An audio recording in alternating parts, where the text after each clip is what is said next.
السلام علیکم ورحمۃ اللہ وبرکاتہ۔ محترم سامعین کرام، سیرت النبی صلی اللہ علیہ وسلم کا یہ 16واں حصہ ہے۔ اس حصے میں ہم آپ کو یہ بتائیں گے کہ نبی کریم صلی اللہ علیہ وسلم جب غار ثور سے نکلے اور مدینے کی راہ لی تو دوران سفر کن علاقوں سے گزر ہوا اور کن لوگوں سے ملاقاتیں ہوئیں اور کیا کیا واقعات پیش آئے۔ اسی طرح قباء میں آپ صلی اللہ علیہ وسلم کی تشریف آوری اور اہل قباء کے استقبال کا منظر بھی پیش کیا جائے گا۔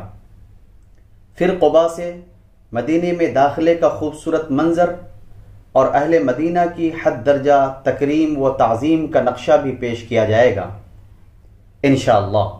لہذا غور سے سنیں، دوسروں کو بھی سننے کی ترغیب دیں، چینل کو سبسکرائب کر لیں اور دعاؤں سے نوازیں۔ محترم سامعین کرام، صحیح بخاری میں حضرت ابو بکر صدیق رضی اللہ عنہ سے مروی ہے کہ انہوں نے فرمایا، ہم لوگ غار سے نکل کر رات بھر اور دن میں دوپہر تک چلتے رہے۔ جب ٹھیک دوپہر کا وقت ہوا، راستہ خالی ہو گیا اور کوئی گزرنے والا نہ رہا تو ہمیں ایک لمبی چٹان دکھلائی پڑی جس کے سائے پر دھوپ نہیں آئی تھی۔ ہم وہیں اتر پڑے۔ میں نے اپنے ہاتھ سے نبی اکرم صلی اللہ علیہ وسلم کے سونے کے لیے ایک جگہ برابر کی اور اس پر ایک پوستین بچھا کر گزارش کی کہ اے اللہ کے رسول صلی اللہ علیہ وسلم، آپ سو جائیں اور میں آپ کے گرد و پیش کی دیکھ بھال کیے لیتا ہوں۔ آپ صلی اللہ علیہ وسلم سو گئے اور میں آپ کے گرد و پیش کی دیکھ بھال کے لیے نکلا۔ اچانک کیا دیکھتا ہوں کہ ایک چرواہا اپنی بکریاں لیے چٹان کی جانب چلا آ رہا ہے۔ وہ بھی اس چٹان سے وہی چاہتا تھا جو ہم نے چاہا تھا۔ میں نے اس سے کہا، اے جوان، تم کس کے آدمی ہو؟ اس نے مکہ یا مدینے کے کسی آدمی کا ذکر کیا۔ میں نے کہا، تمہاری بکریوں میں کچھ دودھ ہے؟ اس نے کہا ہاں۔ میں نے کہا، دودھ دو سکتا ہوں؟ اس نے کہا ہاں، اور ایک بکری پکڑی۔ میں نے کہا، ذرا تھن کو مٹی، بال اور تنکے وغیرہ سے صاف کر لو۔ اس نے ایک کاپ میں تھوڑا سا دودھ دوہا اور میرے پاس ایک چرمی لوٹا تھا جو میں نے رسول اللہ صلی اللہ علیہ وسلم کے پینے اور وضو کرنے کے لیے رکھ لیا تھا۔ میں نبی کریم صلی اللہ علیہ وسلم کے پاس آیا، لیکن گوارا نہ ہوا کہ آپ کو بیدار کروں۔ چنانچہ جب آپ بیدار ہوئے تو میں آپ کے پاس آیا اور دودھ پر پانی انڈیلا یہاں تک کہ اس کا نچلا حصہ ٹھنڈا ہو گیا۔ اس کے بعد میں نے کہا، اے اللہ کے رسول صلی اللہ علیہ وسلم، پی لیجئے۔ آپ نے پیا یہاں تک کہ میں خوش ہو گیا۔ پھر آپ صلی اللہ علیہ وسلم نے فرمایا، کیا ابھی کوچ کا وقت نہیں ہوا؟ میں نے کہا، کیوں نہیں؟ اس کے بعد ہم لوگ چل پڑے۔ اس سفر میں ابو بکر رضی اللہ عنہ کا طریقہ یہ تھا کہ وہ نبی کریم صلی اللہ علیہ وسلم کے ردیف رہا کرتے تھے، یعنی سواری پر حضور صلی اللہ علیہ وسلم کے پیچھے بیٹھا کرتے تھے۔ چونکہ ان پر بڑھاپے کے آثار نمایاں تھے، اس لیے لوگوں کی توجہ انہی کی طرف جاتی تھی۔ نبی کریم صلی اللہ علیہ وسلم پر ابھی جوانی کے آثار غالب تھے، اس لیے آپ کی طرف توجہ کم جاتی تھی۔ اس کا نتیجہ یہ تھا کہ کسی آدمی سے سابقہ پڑھتا تو وہ ابو بکر رضی اللہ عنہ سے پوچھتا کہ یہ آپ کے آگے کون سا آدمی ہے؟ حضرت ابو بکر رضی اللہ عنہ اس کا بڑا لطیف جواب دیتے، فرماتے، یہ آدمی مجھے راستہ بتاتا ہے۔ اس سے سمجھنے والا سمجھتا کہ وہ یہی راستہ مراد لے رہے ہیں، حالانکہ وہ خیر کا راستہ مراد لیتے تھے۔ اسی سفر میں آپ صلی اللہ علیہ وسلم کا گزر ام معبد خزاعیہ کے خیمے سے ہوا۔ یہ ایک نمایاں اور توانا خاتون تھی، ہاتھ میں گھٹنے ڈالے خیمے کے صحن میں بیٹھی رہتی تھی اور آنے جانے والے کو کھلاتی پلاتی رہتی۔ آپ نے ان سے پوچھا کہ پاس میں کچھ ہے؟ بولی، بخدا ہمارے پاس کچھ ہوتا تو آپ لوگوں کی میزبانی میں تنگی نہ ہوتی۔ بکریاں بھی دور دراز ہیں، یہ قحط کا زمانہ تھا۔ رسول اللہ صلی اللہ علیہ وسلم نے دیکھا کہ خیمے کے گوشے میں ایک بکری ہے۔ فرمایا ام معبد یہ کیسی بکری ہے؟ بولی اسے کمزوری نے ریوڑ سے پیچھے چھوڑ رکھا ہے۔ آپ صلی اللہ علیہ وسلم نے دریافت کیا کہ اس میں کچھ دودھ ہے؟ بولی وہ اس سے کہیں زیادہ کمزور ہے۔ آپ صلی اللہ علیہ وسلم نے فرمایا اجازت ہے کہ اسے دوہ لوں؟ بولی ہاں، میرے ماں باپ تم پر قربان، اگر تمہیں اس میں دودھ دکھائی دے رہا ہے تو ضرور دوہ لو۔ اس گفتگو کے بعد رسول اللہ صلی اللہ علیہ وسلم نے اس بکری کے تھن پر ہاتھ پھیرا، اللہ کا نام لیا اور دعا کی۔ بکری نے پاؤں پھیلا دیے، تھن میں بھرپور دودھ اتر آیا۔ آپ صلی اللہ علیہ وسلم نے ام معبد کا ایک بڑا سا برتن لیا جو ایک جماعت کو آسودہ کر سکتا تھا، اور اس میں اتنا دوہا کہ جھاگ اوپر آ گیا۔ پھر ام معبد کو پلایا، وہ پی کر شکم سیر ہو گئی تو اپنے ساتھیوں کو پلایا، وہ بھی شکم سیر ہو گئے تو خود پیا۔ پھر اسی برتن میں دوبارہ اتنا دودھ دوہا کہ برتن بھر گیا، اور اسے ام معبد کے پاس چھوڑ کر آگے چل پڑے۔ تھوڑی ہی دیر گزری تھی کہ ان کے شوہر ابو معبد اپنی کمزور بکریوں کو جو دبلے پتلے کی وجہ سے مریل چال چل رہی تھی ہانکتے ہوئے آ پہنچے۔ دودھ دیکھا تو حیرت میں پڑ گئے، پوچھا یہ تمہارے پاس کہاں سے آیا؟ جبکہ بکریاں دور دراز تھیں اور گھر میں دودھ دینے والی کوئی بکری نہ تھی۔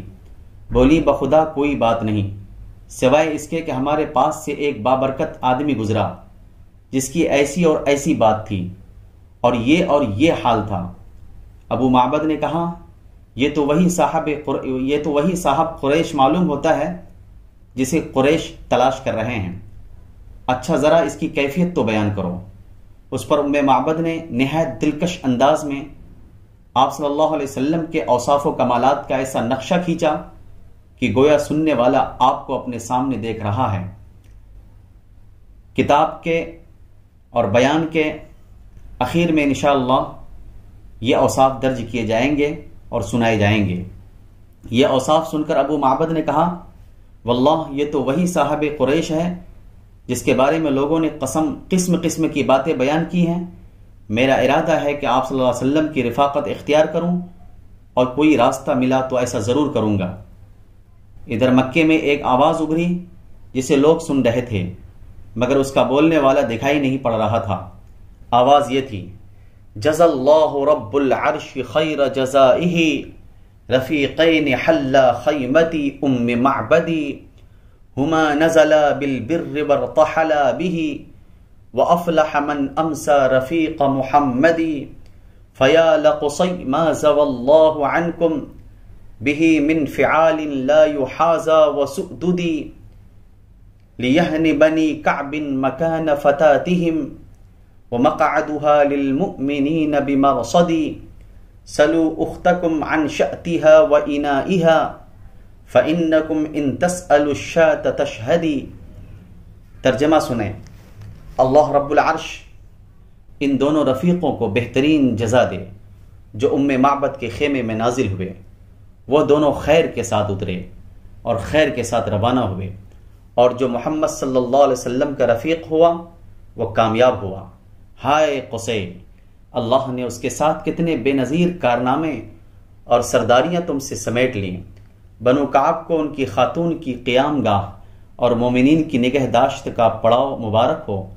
تم اپنی خاتون سے اس کی بکری اور برتن کے متعلق پوچھو، تم اگر خود بکری سے پوچھو گے تو وہ بھی شہادت دے گی۔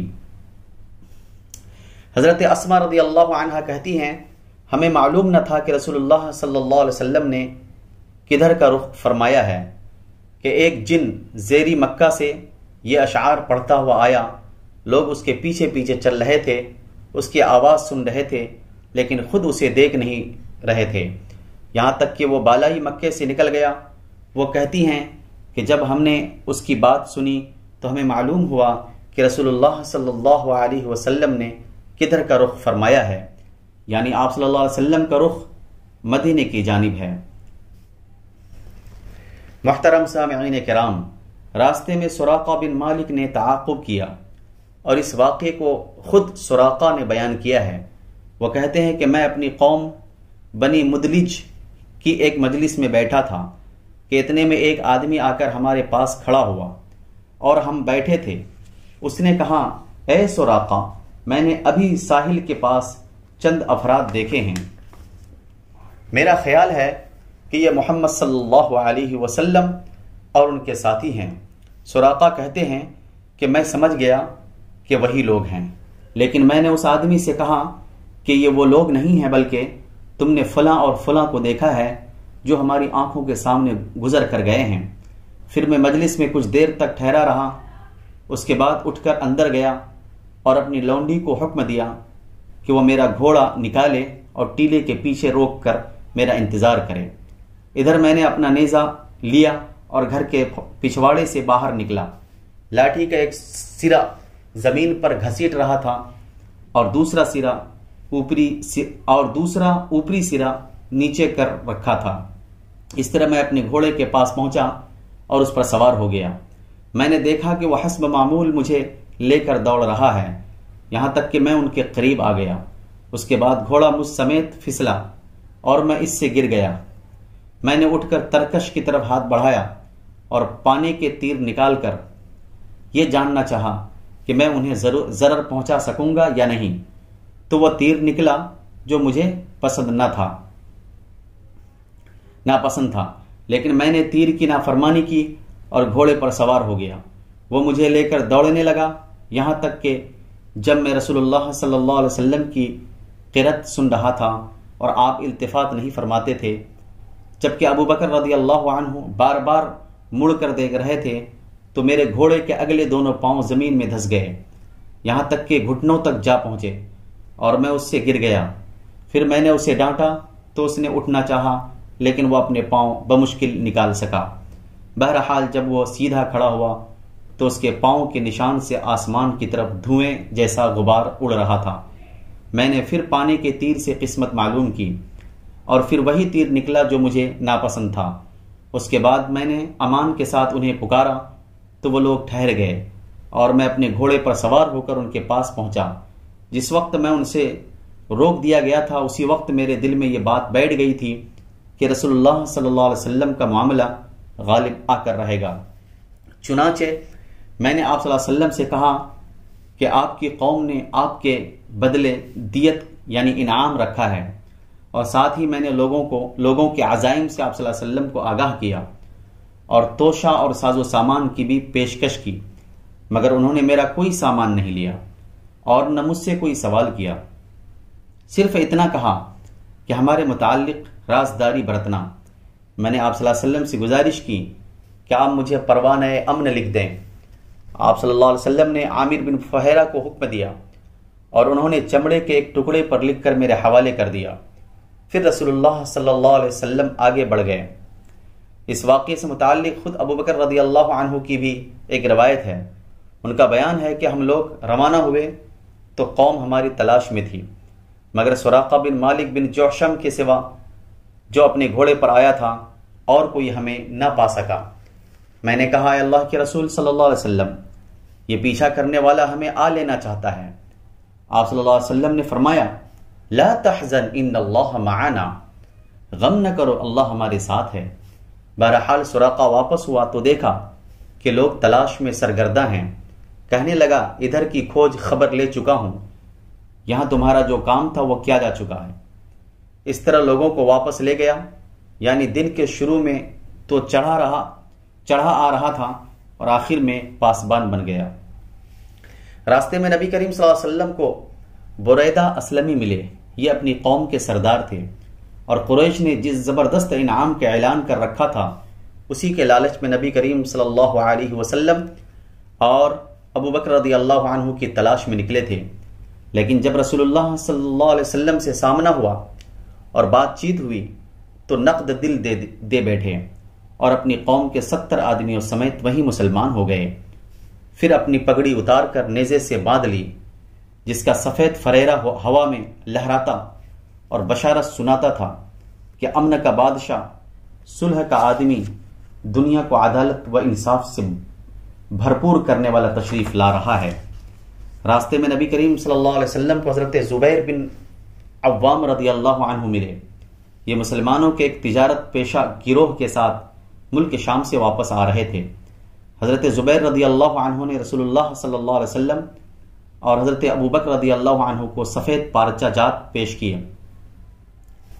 قباء میں تشریف آوری۔ دوشنبہ 8 ربیع الاول سن 14 نبوی یعنی 1 ہجری مطابق 23 ستمبر 622 عیسوی کو رسول اللہ صلی اللہ علیہ وسلم قباء میں وارد ہوئے۔ حضرت عروہ بن زبیر رضی اللہ عنہ کا بیان ہے کہ مسلمانان مدینہ نے مکے سے رسول اللہ صلی اللہ علیہ وسلم کی روانگی کی خبر سن لی تھی، اس لیے لوگ روزانہ صبح حرہ کی طرف نکل جاتے اور آپ کی راہ تکتے رہتے۔ جب دوپہر کو دھوپ سخت ہو جاتی تو واپس پلٹ آتے۔ ایک روز طویل انتظار کے بعد واپس پلٹ کر لوگ اپنے اپنے گھروں کو پہنچ چکے تھے کہ ایک یہودی اپنے کسی ٹیلے پر کچھ دیکھنے کے لیے چڑھا۔ کیا دیکھتا ہے کہ رسول اللہ صلی اللہ علیہ وسلم اور آپ کے رفقا سفید کپڑوں میں ملبوس جن سے چاندنی چھٹک رہی تھی تشریف لا رہے ہیں۔ اس نے بے خود ہو کر نہایت بلند آواز سے کہا، عرب کے لوگوں، یہ رہا تمہارا نصیب جس کا تم انتظار کر رہے تھے۔ یہ سنتے ہی مسلمان ہتھیاروں کی طرف دوڑ پڑے اور ہتھیار سج دھج کر استقبال کے لیے امٹ پڑے۔ ابن قیم کہتے ہیں کہ اس کے ساتھ ہی بنی عمرو بن عوف ساکنان قباء یعنی ساکنان قباء کو بنی عمرو بن عوف کہتے ہیں، تو شور بلند ہوا۔ بنی عمرو بن عوف میں شور بلند ہوا اور تکبیر سنی گئی۔ مسلمان آپ صلی اللہ علیہ وسلم کی آمد کی خوشی میں نعرہ تکبیر بلند کرتے ہوئے استقبال کے لیے نکل پڑے۔ پھر آپ صلی اللہ علیہ وسلم سے مل کر تحیہ نبوت پیش کیا، سلام نبوت پیش کیا اور گرد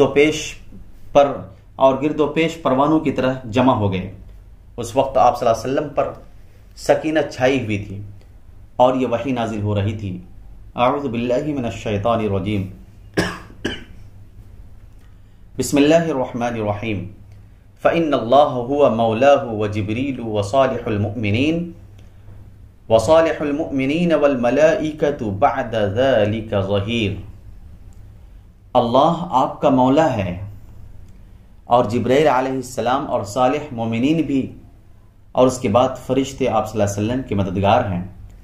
حضرت عروہ بن زبیر رضی اللہ عنہ کا بیان ہے کہ لوگوں سے ملنے کے بعد آپ ان کے ساتھ داہنے جانب مڑے اور بنی عمرو بن عوف میں تشریف لائے۔ یہ دوشنبہ کا دن اور ربیع الاول کا مہینہ تھا۔ ابو بکر رضی اللہ عنہ آنے والوں کے استقبال کے لیے کھڑے تھے اور رسول اللہ صلی اللہ علیہ وسلم چپ چاپ بیٹھے تھے۔ انصار کے جو لوگ آتے جنہوں نے رسول اللہ صلی اللہ علیہ وسلم کو دیکھا نہ تھا، وہ سیدھے ابو بکر رضی اللہ عنہ کو سلام کرتے، یہاں تک کہ رسول اللہ صلی اللہ علیہ وسلم پر دھوپ آ گئی اور ابو بکر رضی اللہ عنہ نے چادر تان کر آپ صلی اللہ علیہ وسلم پر سایہ کیا۔ تب لوگوں نے پہچانا کہ یہ رسول اللہ صلی اللہ علیہ وسلم ہیں۔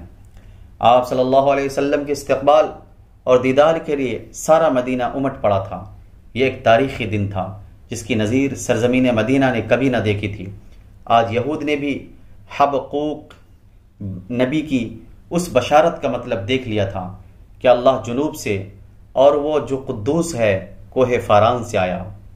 رسول اللہ صلی اللہ علیہ وسلم نے قباء میں کلثوم بن حدم اور کہا جاتا ہے کہ سعد بن خیثمہ کے مکان میں قیام فرمایا۔ پہلا قول زیادہ قوی ہے۔ ادھر حضرت علی بن ابی طالب رضی اللہ عنہ نے مکے میں 3 روز ٹھہر کر اور لوگوں کی جو امانتیں رسول اللہ صلی اللہ علیہ وسلم کے پاس تھیں انہیں ادا کر کے پیدل ہی مدینے کا رخ کیا اور قباء میں رسول اللہ صلی اللہ علیہ وسلم سے آ ملے اور کلثوم بن حدم کے یہاں قیام فرمایا۔ رسول اللہ صلی اللہ علیہ وسلم نے قباء میں کل 4 دن، دوشنبہ، منگل، بدھ، جمعرات یا 10 سے زیادہ دن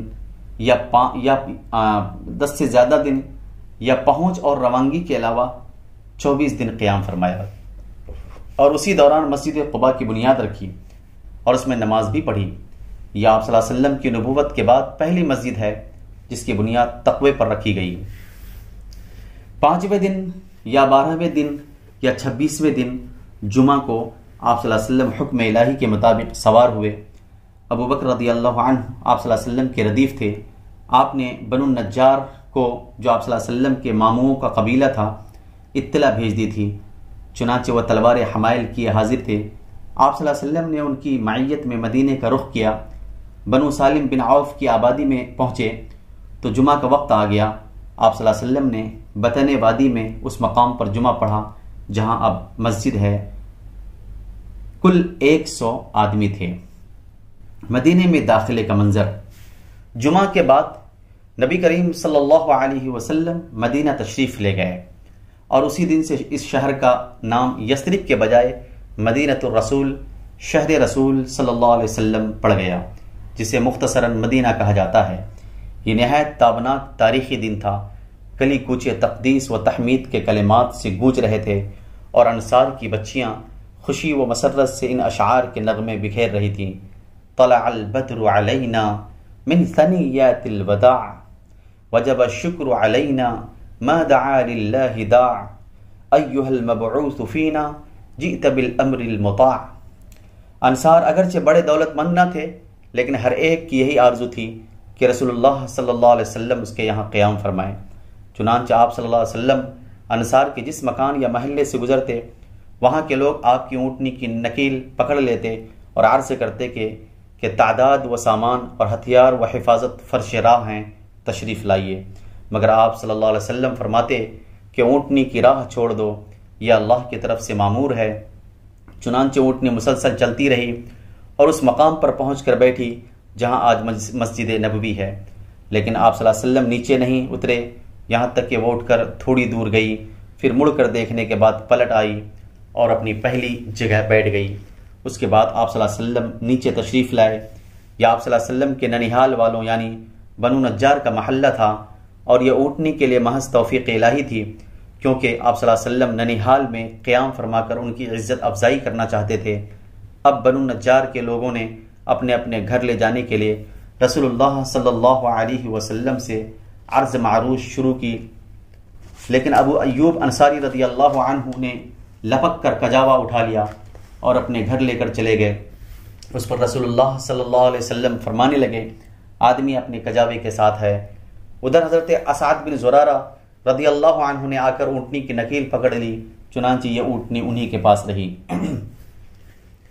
صحیح بخاری میں حضرت انس رضی اللہ عنہ سے مروی ہے کہ نبی کریم صلی اللہ علیہ وسلم نے فرمایا، ہمارے کسی آدمی کا گھر زیادہ قریب ہے، ہمارے کس آدمی کا گھر زیادہ قریب ہے؟ حضرت ابو ایوب انصاری رضی اللہ عنہ نے کہا، میرا، اے اللہ کے رسول، یہ رہا میرا مکان اور یہ رہا میرا دروازہ۔ آپ صلی اللہ علیہ وسلم نے فرمایا، جاؤ اور ہمارے لیے قیلولہ کی جگہ تیار کرو۔ انہوں نے عرض کی، آپ دونوں حضرات تشریف لے چلیں، اللہ برکت دے۔ چند دن بعد آپ صلی اللہ علیہ وسلم کی زوجہ محترمہ ام المؤمنین حضرت سودا رضی اللہ عنہا اور آپ صلی اللہ علیہ وسلم کی دونوں صاحبزادیاں حضرت فاطمہ اور حضرت ام کلثوم رضی اللہ عنہما اور حضرت اسامہ بن زید اور حضرت ام ایمن بھی آ گئیں۔ ان سب کو حضرت عبداللہ بن ابی بکر رضی اللہ عنہ آل ابی بکر کے ساتھ، جن میں حضرت عائشہ بھی تھیں، لے کر آئے تھے۔ البتہ نبی کریم صلی اللہ علیہ وسلم کے ایک صاحبزادی حضرت زینب حضرت ابو العاص رضی اللہ عنہ کے پاس باقی رہ گئیں، انہوں نے آنے نہیں دیا اور وہ جنگ بدر کے بعد تشریف لا سکیں۔ حضرت عائشہ رضی اللہ عنہ کا بیان ہے کہ رسول اللہ صلی اللہ علیہ وسلم مدینہ تشریف لائے تو حضرت ابو بکر رضی اللہ عنہ اور حضرت بلال رضی اللہ عنہ کو بخار آ گیا۔ میں نے ان کی خدمت میں حاضر ہو کر دریافت کیا کہ ابا جان آپ کا کیا حال ہے، اور اے بلال آپ کا کیا حال ہے؟ وہ فرماتی ہیں کہ جب حضرت ابو بکر رضی اللہ عنہ کو بخار آتا تو یہ شعر پڑھتے، کل امرئ مصبح فی اہلہ والموت ادنی من شراک نعلہ۔ ہر آدمی سے اس کے اہل کے اندر صبح بخیر کہا جاتا ہے، حالانکہ موت اس کے جوتے کے تسمے سے بھی زیادہ قریب ہے۔ حضرت بلال رضی اللہ عنہ کی حالت کچھ سنبھلتی تو وہ اپنی کربناک آواز بلند کرتے اور کہتے، الا لیت شعری هل ابیتن لیلتا بواد وحولی اذخر وجلیل وهل اردن یوما میاہ میں جنت وهل یبدون لی شامت وطفیل۔ کاش میں جانتا کہ کوئی رات وادی مکہ میں گزار سکوں گا اور میرے گرد ازخر اور جلیل گھاس ہوگی، اور کیا کسی دن میں جنہ کے چشمے پر وارد ہو سکوں گا اور مجھے شامہ اور طفیل جو پہاڑ کا نام ہے دکھلائی پڑیں گے۔ حضرت عائشہ رضی اللہ عنہ کہتی ہیں کہ میں نے رسول اللہ صلی اللہ علیہ وسلم کی خدمت میں حاضر ہو کر اس کی خبر دی تو آپ صلی اللہ علیہ وسلم نے فرمایا، اے اللہ، ہمارے نزدیک مدینے کو اسی طرح محبوب کر دے جیسے مکہ محبوب تھا یا اس سے بھی زیادہ، اور مدینے کی فضا صحت بخش بنا دے، اور اس کے صاع اور مد غلے کے پیمانے ہیں، صاع اور مد میں برکت دے، اور اس کا بخار منتقل کر کے جحفہ پہنچا دے۔ اللہ تبارک و تعالی نے آپ صلی اللہ علیہ وسلم کی دعا سن لی اور حالات بدل گئے۔ میرے محترم سامعین کرام و ناظرین، یہاں تک حیات طیبہ کی ایک قسم اور اسلامی دعوت کا ایک دور یعنی مکی دور پورا ہو جاتا ہے۔ وآخر دعوانا ان الحمد للہ رب العالمین۔